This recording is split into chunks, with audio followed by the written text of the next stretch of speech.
Hello जी, नमस्कार। स्वागत है आप सभी का मेरे स्मार्ट बायोलॉजी क्लासेज में।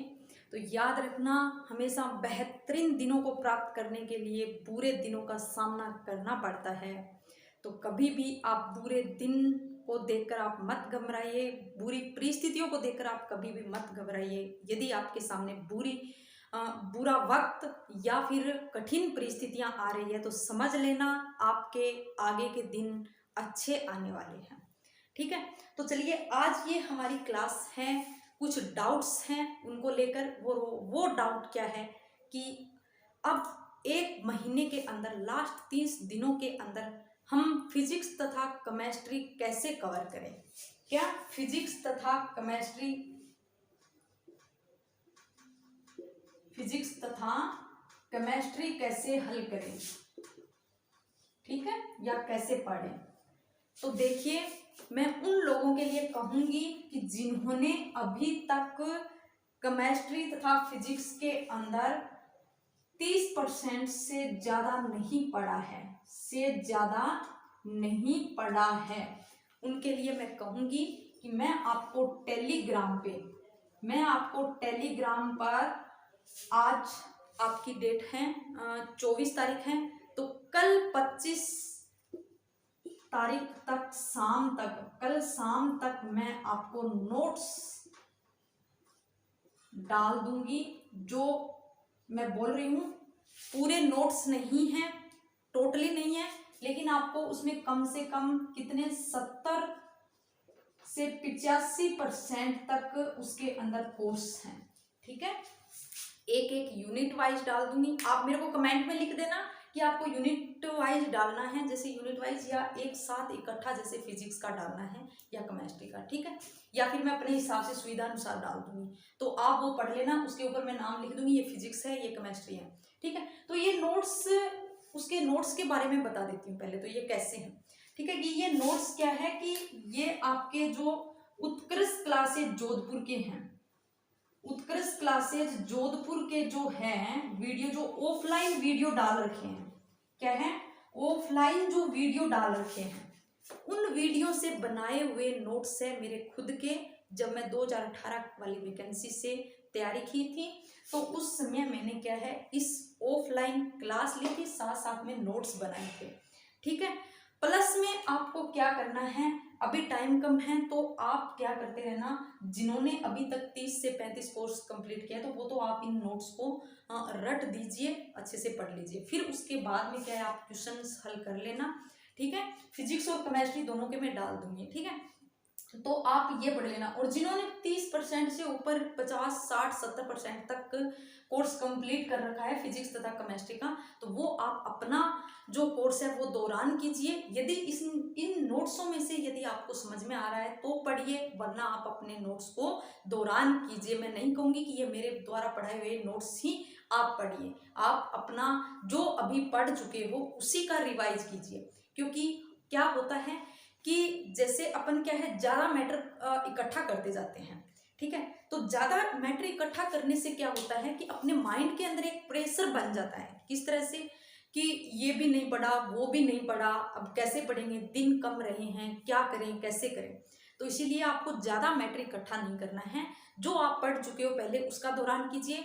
हालांकि जो बच्चे अभी तक फिजिक्स केमिस्ट्री नहीं पढ़े हैं और वो क्या है, एक माइंड में प्रेशर लिए बैठे हैं कि हम क्या करें, इसमें कहाँ से पढ़ें, कमेंट आते कि मैडम हमको बताओ कि हम कैसे पढ़ें, इनको कैसे करें। तो ये सरल भाषा के अंदर ये मेरे नोट्स बनाए हुए हैं मेरे खुद के हैंड राइटिंग से। तो आप फिजिक्स तथा केमिस्ट्री के वो नोट्स पढ़ लीजिए।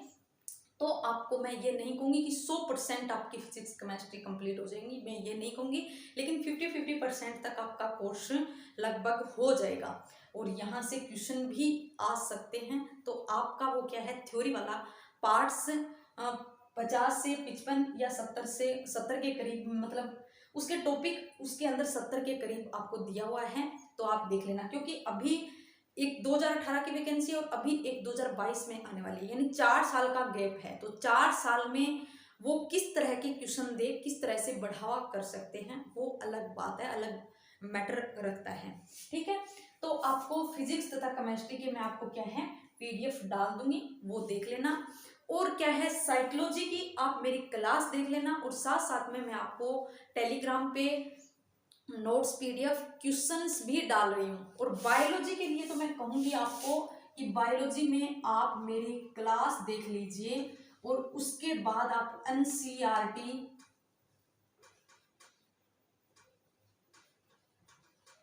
एनसीईआरटी 11वीं तथा 12वीं की बुक के अंदर मैंने पीछे जो एक वीडियो बनाया है सिलेबस के ऊपर कि कौन सा लेसन इस एनसीईआरटी की बुक का और आपके लैब असिस्टेंट के सिलेबस के अंदर है। तो आप वो चैप्टर पढ़िए जो आपके एनसीईआरटी के अंदर, जो लैब असिस्टेंट के सिलेबस के अंदर है, ठीक है। जो आपका सिलेबस है वो एनसीईआरटी के अंदर वो लेसन पढ़ लीजिए, सभी पूरे के पूरा नहीं पढ़ना है, ठीक है। तो आप मेरे पूरे वीडियो देखिए, ठीक है, वीडियो देखना, क्योंकि मैंने क्या है वीडियो के अंदर क्या है पूरी एनसीईआरटी ही घुसाई है, एनसीईआरटी से कुछ भी नहीं छोड़ा है मैंने, सब कुछ। इसके अलावा मैंने एनसीईआरटी से अलग गहराई में कितना जा सकते हैं वो भी मैंने यहाँ लिया है।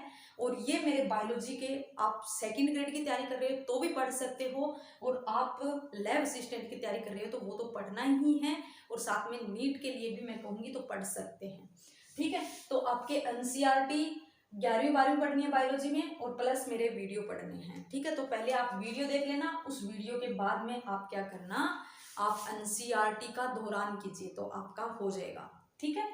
तो इस तरह से आप फिजिक्स केमिस्ट्री बायोलॉजी कवर कर सकते हो, ठीक है। तो अब इन नोट्सों को, हाँ एक और बता देती हूँ कि इसमें क्या है, आपको फिजिक्स और केमिस्ट्री के जो मैं नोट्स डालूंगी पीडीएफ, ठीक है। तो आपको क्या करना है, जैसे सीधा आप नोट्स देखोगे, यदि आपके समझ में नहीं आ रहा है तो आपको क्या करना है, आप यूट्यूब पे जाना है, यूट्यूब पे आपको उत्कृष्ट क्लासेस जोधपुर लगा के और लैब असिस्टेंट फिजिक्स लगा देना, तो आपके फिजिक्स के वीडियो आ जाएंगे। 50-52 है या कितने हैं, 53 है, मेरे को याद नहीं है, मतलब लगभग 50 के करीब हैं, ठीक है। और ऐसे ही आप लैब असिस्टेंट केमिस्ट्री लगाओगे, भाई महेंद्र मिश्रा सर पढ़ाते हैं ये, और फिजिक्स वाले सर हैं, मेरे याद नहीं है नाम। ये दोनों से आप क्या है, दोनों के वीडियो जैसे इनके हो गए 46 या क्या पता, मतलब जितने भी वीडियो है ना आप वो देख लेना, वो आ जाएगी, प्लेलिस्ट आ जाएगी उनकी। तो प्लेलिस्ट के अंदर जाना, उत्कृष्ट क्लासेस जोधपुर के लैब असिस्टेंट के फिजिक्स के, तो जाओगे तो आप उन वीडियो को निकालना, और वीडियो को और प्लस में आप ये मेरे नोट्स हैं उनको रखना, तो आपको सेम टू सेम आपको वही पढ़ाते हुए दिखेंगे सर, वही मेरे नोट्स बनाए हुए, तो आपको इजीली हो जाएगा कि वो समझा रहे हैं और सामने आपके नोट्स होगा, तो पढ़ना आसान हो जाएगा, जिससे आपके कम दिनों में 30 दिन के अंदर, 30 दिन तो आपके टोटल रहे हैं, उसमें से आप 20 दिन के अंदर, जैसे माना आपके 52 वीडियो हैं फिजिक्स के, ठीक है। तो आपको क्या करना है, जैसे मेरे नोट्स या तो आप ये मैं जो डाल रही हूँ आप फोटो को वो निकलवा लेना, पीडीएफ निकलवा लेना, ठीक है। पीडीएफ निकलवाने के बाद आपको जैसे 52 वीडियो है ना, तो उसमें क्या करना है, आप लोगों को एक दिन के अंदर जैसे 2 फिजिक्स के वीडियो लगाना है। अब वो थोड़े क्या है लंबे हैं, कैसे कि एक घंटे से ऊपर है, तो आपको क्या करना है, आपको दुगनी स्पीड में देख लेना है, ठीक है। 1.5 गुनी या 2 गुनी, 2 गुनी में समझ में नहीं आ रहा है तो 1.5 गुनी में 1.5 गुनी करके देख लीजिए। क्यों? क्योंकि आपके सामने नोट्स तो होंगे और आप जल्दी आप देख पाओगे। और फिर भी यदि दुगनी 1.5 गुनी में नहीं समझ में आ रहा है तो आप 1 गुनी करके देख लीजिए, लेकिन आपके समझ में आना चाहिए। इंपॉर्टेंट ये है कि जो चीज़ आप पढ़ रहे हो वो आपके यहाँ मन के अंदर, मस्तिष्क के अंदर बैठ जाना चाहिए, और मानसिक रूप से सचेत होकर पढ़िए। आप ज़्यादा से ज़्यादा कोर्स कवर करने के सोचने की बजाय आप ये सोचो कि आज हम 6, 7, 8, 10 घंटा पढ़ रहे हैं, उसमें हमने क्या ग्रहण किया है। ये मत देखना हर दिन का जो आप लक्ष्य बना रहे हो उसमें ये मत सोचना कि हमने आज कितना पढ़ा, ये कतई मत सोचना। आपको क्या सोचना है कि आज हमने क्या पढ़ा और क्या ग्रहण कर लिया। कितना महत्व नहीं रखता है, क्या है वो महत्व रखता है। तो इसी तरह से आप ये वीडियो देखिए और प्लस में मेरे नोट्स लिखिए, तो क्या है आपको कुछ बेनिफिट हो जाएगा। इसीलिए मैं आज के लिए ये वीडियो आपके सामने इसलिए लेके आई थी कि आपको नोट्स के द्वारा फिजिक्स केमिस्ट्री थोड़ी हल हो जाए। बाकी बायोलॉजी में तो आपको बेफिक्र होकर आप मेरे वीडियो देख लीजिए और आप अच्छे से पढ़ लोगे। एक आप बोलते हो कि नोट्स के लिए कि मैडम आप हर चैप्टर के नोट्स उपलब्ध करवा दो, जो मेरे पास है वो मैं टेलीग्राम पे मैंने डाल दिया है और टाइम कम है, टाइम का शॉर्टली देखते हुए मैं क्या है नोट्स नहीं बना पा रही हूँ। और पीछे जो बनाए वो क्या है, कुछ ऐसे थे कि आपको पढ़ाने के बाद ही बनाए, ठीक है, कुछ ऐसे थे जो मैंने पहले बना चुकी थी, इसलिए अभी टाइम की प्रॉब्लम चल रही है। जैसे यदि आपकी एग्जाम डेट आगे की सकती है तो मैं आपको टाइम निकालकर साथ साथ में नोट्स भी उपलब्ध करवा दूंगी और साथ साथ में हर टोटली आपका जो कोर्स है वो पूरा का पूरा मैं आपको यूट्यूब पे करवा दूंगी, पूरा सिलेबस। हालांकि अभी भी मैं कोशिश कर रही हूँ कि आपको जहां तक हो सके मेन जो टॉपिक है, जो आपके जहां से ज़्यादा क्वेश्चन पूछे जाने की संभावना है, वहां तक मैं आपको करवाने की कोशिश कर रही हूँ। देखिए वैसे तो मैंने आधे से ज़्यादा आपका हो गया है कोर्स बायोलॉजी के अंदर। अब रहता है अनुवांशिकी वाला, रहता है मानव के तंत्र रहते हैं, तंत्रिका तंत्र और आपका पाचन तंत्र, उत्सर्जन तंत्र मैंने करवा दिया है, ठीक है। तो परिसंचरण तंत्र है, उसके भी मैं आपको नोट्स उपलब्ध करवा दूंगी। तो अगर नहीं करवा पाऊंगी तो उसके नोट्स उपलब्ध करवा दूंगी, तो आप नोट्स पढ़ लेना, ठीक है। और बाकी आपका अनुवांशिकी है और आपका जीव जगत का वर्गीकरण अभी मैंने स्टार्ट कर दिया, तो वो 2-4 दिन के अंदर आपका कंप्लीट हो जाएगा, ठीक है। थोड़ी सी क्या है, मेरा मन था कि मैं आपको मई के अंदर ही ये कोर्स करवा दूंगी जो इम्पोर्टेंट है, लेकिन कुछ रीजन रहा कि जिसकी वजह से मैं आपका 2-3 दिन तक क्या है क्लास नहीं ले पाई और थोड़ी थोड़ी करके ही डाल पाई। हालांकि पूरी कोशिश करूंगी कि ज़्यादा से ज़्यादा कंटेंट मैं आप लोगों को दूं, तो ठीक है। तो इसी तरह से आप पढ़ते रहिए और ये दिमाग में प्रेशर मत लाइए कि 28 जून को एग्ज़ाम है या 29 जून को एग्ज़ाम है तो हमारा क्या होगा, कैसे तैयारी करेंगे, कैसे सिलेक्शन होगा या नहीं, बिल्कुल नहीं सोचना है। आपको सिर्फ अपनी पढ़ाई पे फोकस रखना है। बाकी क्या है, प्रयास चल रहा है कि आपका एग्ज़ाम आगे हो जाए। अब भगवान ने चाहा तो आपका क्या है एग्ज़ाम आगे हो जाएगा, नहीं तो आपका 28 जून को भी हो रहा है तो आप समायोजन स्थापित कीजिए कि ये यदि हो रहा है तो हम अपना ये टाइम बर्बाद मत करें, ठीक है। ओके, धन्यवाद, आज के लिए इतना ही। बाकी हम आगे मैं आपको कंटेंट देती रहूंगी, ठीक है। ओके।